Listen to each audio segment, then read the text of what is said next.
안녕하세요. 주간 AI입니다. 도널드 트럼프 대통령 취임으로 기세가 등등했던 일론 머스크 CEO가 최근 이중고를 겪는 모습입니다. 테슬라의 사업은 바닥을 치고 있으며 정부에서도 갈등을 일으키며 사실상 밀려난 모양새입니다. 특히 이번 주 테슬라의 분기 실적 발표를 통해 이 점이 집중적으로 부각됐습니다.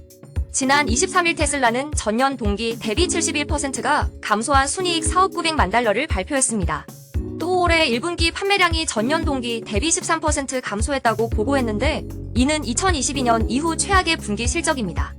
세계 최대 전기차 제조업체라는 지위는 이미 중국 경쟁사 BYD에 내줬습니다. 이 때문에 최근에는 주주들의 비난이 하늘을 찌르고 있습니다. 미국에서는 반테슬라, 반머스크 시위가 연일 벌어지고 있습니다. 여론조사 등에 따르면 머스크 CEO의 비호감 지수는 역대 최고치에 달했습니다.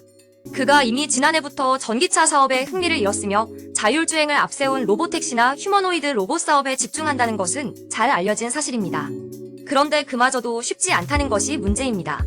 실적 발표를 통해 그는 6월부터 로보택시 서비스를 시작할 것이라며 현재 텍사스 오스틴에서 직원들을 대상으로 승차 공유 앱 테스트를 확대하고 있다고 발표했습니다. 그러나 약속이 지켜지지 않은 것은 한두 번이 아니며 실제 서비스를 시작할지는 지켜봐야 합니다. 휴머노이드 로봇에 대해서는 중국의 히토류 및 자석 수출 금지가 발목을 잡을 수 있다고 밝혔습니다. 이는 트럼프 관세에 대한 보복으로 중국 정부가 이달 초부터 시행한 조치입니다. 이런 광물은 휴머노이드 로봇의 주요 부품인 모터 등에 사용됩니다. 하지만 올해 말까지 수천 대의 옵티머스를 생산하고 공장에 배치한다는 계획과는 대조적으로 지난해 6월에는 테슬라가 공장에 배치한 옵티머스는 단 2대인 것으로 알려졌습니다. 올해에도 소량에 그칠 것으로 예상됐습니다. 이 사이에 중국은 올해 1000대가 넘는 휴머노이드가 출하될 예정입니다. 전기차에서 봤듯 로봇도 기업 한 곳이 모든 것을 제작할 수 없습니다. 중국의 거대한 공급망을 감안하면 아직 제대로 시작되지도 않은 휴머노이드 로봇 분야 경쟁에서도 중국에 밀릴 것이 유력합니다. 이 가운데 거의 반년 동안 위세를 떨쳤던 트럼프 정부에서 역할도 거의 끝나가고 있습니다. 그는 실적 발표를 통해 주 하루 정도만 정부를 돕고 나머지 시간에는 사업에 집중한다고 밝혔습니다.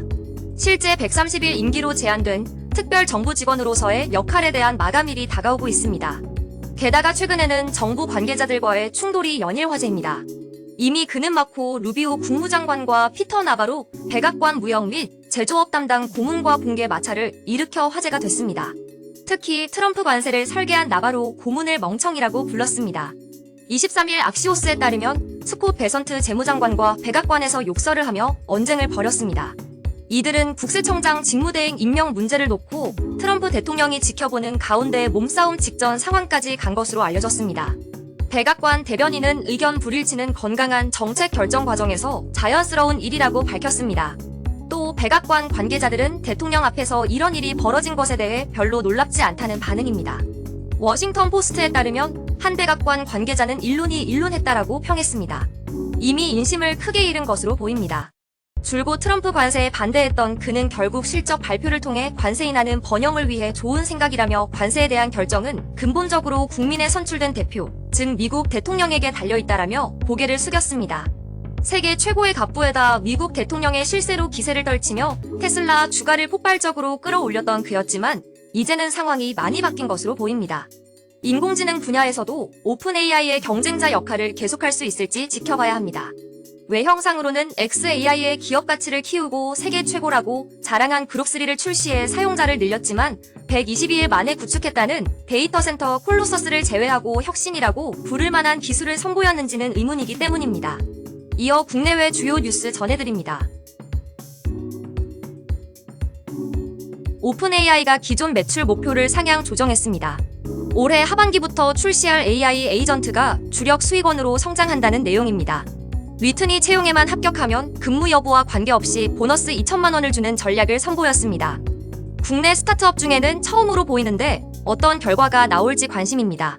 오픈 AI의 개방형 모델 출시가 가까워졌다는 소식입니다. 최고 성능을 갖춘 것은 물론 상업적 사용 제한 없이 화끈하게 오픈할 것으로 보입니다.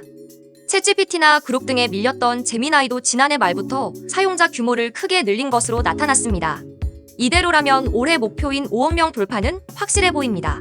지금까지 주간 AI였습니다.